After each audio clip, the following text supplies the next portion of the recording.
नमस्कार, स्वागत है आप सभी का एनएफ न्यूज पर। मैं हूं आपके साथ रोहित। वक्फ बोर्ड संशोधन बिल सदन में पेश किया गया तो उसकी चर्चाएं अब हो रही हैं। जिस तरीके से वक्फ बोर्ड को ताकतवर कांग्रेस की सरकारों में बनाया गया वो सबने देखा। 1954 में चाहे इस एक्ट को बनाना हो, फिर उसे साल दर साल मजबूत करना हो, ये कांग्रेस लगातार करती रही। 1995 में भी कुछ ऐसा ही हुआ। 2013 में तो असीमित शक्तियां दे दी गई वक्फ बोर्ड को, और मनमोहन सरकार जाते जाते वक्फ बोर्ड को इतना मजबूत कर चुकी थी कि वक्फ बोर्ड को छूना मुश्किल हो गया था। हालांकि विजन दिखाया अपने तीसरे कार्यकाल में जाकर प्रधानमंत्री नरेंद्र मोदी ने, और वक्फ बोर्ड में संशोधन के लिए प्रस्ताव लाया गया। फिर जेपीसी में मामला गया, जेपीसी लंबे वक्त तक इस पर मीटिंग्स हुई, और फिर जेपीसी की मीटिंग में भी संशोधन पर मुहर लगी तो उन संशोधनों को फिर सदन में लाया गया, और अब आखिरकार 2 अप्रैल 2025 को बिल पेश किया गया। बिल जैसे ही पेश किया गया बवाल मच गया, हंगामा होने लगा, कांग्रेस विरोध में उतर आई। हालांकि बहुमत रहा बीजेपी का, इसीलिए बहुत परेशानी लोकसभा में देखने को नहीं मिली। राज्यसभा में भी उम्मीदें यही रही कि बिल पास हो जाएगा। हालांकि अब इन सब के बीच 1995 और 2024 के वक्फ एक्ट संशोधन की चर्चा हो रही है। तो एक एक करके आपको बताएंगे 1995 और 2024 में क्या कुछ फर्क है वक्फ बोर्ड संशोधन एक्ट में। तो चलिए एक एक जानकारी आपको देते हैं 95 और 2024 के बीच की। 1995 में जिस तरीके से वक्फ अधिनियम 1995 रहा, और फिर वक्फ अधिनियम संशोधन 2024 आया। अधिनियम का नाम वक्फ अधिनियम 1995 था। 24 में नया नाम एकीकृत वक्फ प्रबंधन, सशक्तिकरण, दक्षता और विकास अधिनियम 1995 किया गया। वक्फ की स्थापना, घोषणा, उपयोग या दान वक्फ अलाल औलाद के माध्यम से मान्य। 24 में उपयोग द्वारा वक्फ को हटा दिया गया, केवल घोषणा या दान ही मान्य। दानदाता को कम से कम 5 वर्षों से मुस्लिम होना अनिवार्य। महिला उत्तराधिकारी को नकारा नहीं जा सकता। सरकारी संपत्ति को वक्फ घोषित करना, कोई स्पष्ट प्रावधान नहीं था 1995 में। 24 में सरकारी संपत्तियों को वक्फ के रूप में चिन्हित किया जाना बंद। विवादों का निपटारा कलेक्टर करेगा, जो राज्य को रिपोर्ट करेगा। वक्फ निर्धारित करने की शक्ति क्या थी? वक्फ बोर्ड के पास यह अधिकार था 1995 में। 2024 में यह प्रावधान हटा दिया गया है। वक्फ का सर्वेक्षण का नियम क्या था 1995 में? सर्वेक्षण आयुक्तों और अतिरिक्त आयुक्तों द्वारा किया जाता था। 2024 में जो संशोधन हुआ, राज्य के राजस्व कानूनों के अनुसार कलेक्टरों को सर्वेक्षण करने का अधिकार दिया गया। केंद्रीय वक्फ परिषद 1995 में क्या था? सभी सदस्य मुस्लिम होने चाहिए जिनमें 2 महिलाएं शामिल हों। 2024 में क्या हुआ? 2 गैर मुस्लिम सदस्य होंगे। सांसद, पूर्व न्यायाधीश और प्रतिष्ठित व्यक्ति मुस्लिम होने की आवश्यकता नहीं है। निम्नलिखित सदस्य मुस्लिम होंगे: मुस्लिम संगठनों के प्रतिनिधि, इस्लामी कानून के विद्वान, वक्फ बोर्डों के अध्यक्ष हो।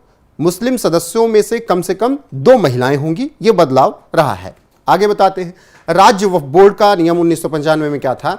अधिकतम 2 मुस्लिम सांसद, विधायक, बार काउंसिल सदस्य जिनमें कम से कम 2 महिलाएं शामिल हों। 2024 में यह क्या हुआ है? राज्य सरकार सदस्यों को नामित करेंगी जिनमें 2 गैर मुस्लिम भी होंगे। एक शिया सुन्नी पिछड़े वर्ग के मुस्लिम चेहरा वोहरा और आगा खानी से होंगे। कम से कम 2 मुस्लिम महिलाएं आवश्यक होंगी। न्यायीकरण संरचना क्या थी 1995 की? एक न्यायाधीश की अध्यक्षता में अतिरिक्त जिला मजिस्ट्रेट और मुस्लिम कानून विशेषज्ञ। 24 में क्या हुआ? मुस्लिम कानून विशेषज्ञ को हटा दिया गया। अब इसमें जिला न्यायालय का न्यायाधीश, अध्यक्ष और राज्य सरकार का संयुक्त सचिव शामिल होगा। यह हो गया न्यायाधिकरण। आदेशों पर अपील का क्या मामला था 1995 में? केवल विशेष परिस्थितियों में उच्च न्यायालय का हस्तक्षेप होता था। यह सबसे बड़ा जो प्रावधान था। अब क्या है? 90 दिनों के भीतर उच्च न्यायालय में अपील की जा सकती है। यह सबसे बड़े बदलावों में से एक है। जो 1995 का नियम था उसमें केवल बहुत विशेष परिस्थिति में उच्च न्यायालय आप जा सकते थे, हस्तक्षेप उच्च न्यायालय कर सकता था। लेकिन अब 2024 में मोदी सरकार लेके आई है, 90 दिनों के भीतर उच्च न्यायालय में अपील की जा सकती है वक्फ बोर्ड के खिलाफ, अगर वो मनमानी तरीके से कहीं पर भी अपनी संपत्तियों का होने का दावा करता है। तो केंद्र सरकार की शक्तियां 1995 के अधिनियम में क्या थी? राज्य सरकार कभी भी वक्फ खातों का ऑडिट कर सकती थी। अब 2024 में केंद्र सरकार को वक्फ पंजीकरण, खातों और ऑडिट सीएजी नामित अधिकारी पर नियम बनाने का अधिकार दिया गया। पंथों के लिए अलग वक्फ बोर्ड।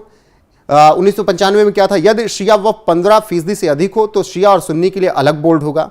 बोहरा और आगा खानी वक्फ बोर्ड की अनुमति भी दी गई है 2024 में। मतलब जो शिया सुन्नी अभी तक हुआ करता था, अब उसमें बोहरा और आगा खानी बोर्ड को भी अनुमति दे दी गई है। तो 1995 से 2024 में ये तमाम बदलाव हुए हैं। 1995 में जो बदलाव हुआ, जो संशोधन में दिया गया कि आप कोर्ट नहीं जा सकते हैं, अब आप कोर्ट जा सकते हैं। अगर वक्फ बोर्ड कहीं पर भी मुंह उठाकर आकर ये कहता है कि ये जमीन हमारी है, ये स्टेडियम हमारा है, ये घर हमारा है, ये ऑफिस हमारा है, तब आप सीधे 90 दिनों के भीतर कोर्ट जा सकते हैं। ट्रिब्यूनल में जाने की आवश्यकता अब नहीं है। 90 दिनों के भीतर आप कोर्ट में उनको चैलेंज कर सकते हैं। पहले था बहुत विशेष मामला हो गया, बहुत बड़ा मामला हो गया तो कोर्ट हस्तक्षेप कर सकता था, उच्च न्यायालय, सुप्रीम कोर्ट। तो ये एक बड़ा बदलाव है। फिलहाल 1995 और 2024 के वक्फ बोर्ड अधिनियम में यह बदलाव जो दिख रहा है, बहुत कुछ अंतर नजर आ रहा है। और यह सब इसलिए हो पाया क्योंकि एनडीए बहुमत में है। भले ही बीजेपी 240 सीटों पर 4 जून को रुक गई हो, लेकिन जिस तरीके से चंद्रबाबू नायडू ने सहयोग किया, जिस तरीके से नीतीश कुमार ने सहयोग किया, तमाम ऐसे सांसद जो कि विरोधी हैं बीजेपी के, वो भी सपोर्ट में आए। उसमें से चाहे समाजवादी पार्टी के सांसद हों, दावा किया गया उद्धव ठाकरे के सांसदों ने भी सपोर्ट किया गया, उसकी वजह से बहुत परेशानी बीजेपी को नहीं हुई। तो जो बदलाव किए गए मोदी सरकार में, वो बदलाव आने वाले वक्त में बहुत बड़े दिखेंगे। अभी फिलहाल इस पर चर्चाएं हो रही हैं कि केवल मलहम लगा दिया गया, पूरा जड़ जो से खत्म किया जाना चाहिए था वक्फ बोर्ड, क्योंकि ये नासूर है। वो वक्फ बोर्ड पर मलहम लगाकर मोदी सरकार ने जो काम किया है, वो आने वाले वक्त में एक बहुत बड़ा परिणाम दे सकती है। क्योंकि आपको याद ही है किस तरीके से वक्फ बोर्ड कभी भी कहीं पर भी अपना दावा ठोक देता है। अब वो बोर्ड में अभी तक हुआ क्या, संशोधन बिल जब पेश किया गया सदन में, किरण रिजिजू ने संशोधन बिल पेश किया। जैसे ही पेश किया, कांग्रेस ने विरोध करना शुरू कर दिया। कांग्रेस ने कहना शुरू कर दिया कि ये ठीक नहीं है और इससे आम जनता का कोई फायदा नहीं होगा। समाजवादी पार्टी की तरफ से यही बयान दिया गया। डिंपल यादव ने कहा कि इससे आम जनता को कोई फायदा नहीं होगा। और वहीं अबू आजमी ने कह दिया कि मुस्लिमों से नफरत मोदी सरकार हमेशा करती रही है, तो एक बार फिर से ये नफरत दिख रही है। CA/NRC के वक्त यही नफरत दिखी थी। ये मुसलमानों को केवल मारना चाहते हैं, उन्हें बेइज्जत करना चाहते हैं। तो ये सब बातें वक्फ बोर्ड संशोधन बिल जब सदन में पेश किया गया तो उसको लेकर हो रही हैं। लेकिन 1995 से 2024 में अंतर क्या है, वो हमने आपको बताया। इन अंतर को देखकर आपको जो मोदी सरकार ने संशोधन किया है वो कैसा लगा, कमेंट में जरूर बताइएगा। वीडियो को शेयर कीजिएगा, लाइक कीजिएगा, चैनल को सब्सक्राइब करना मत भूलिएगा। बने रहिएगा हमारे साथ। नमस्कार।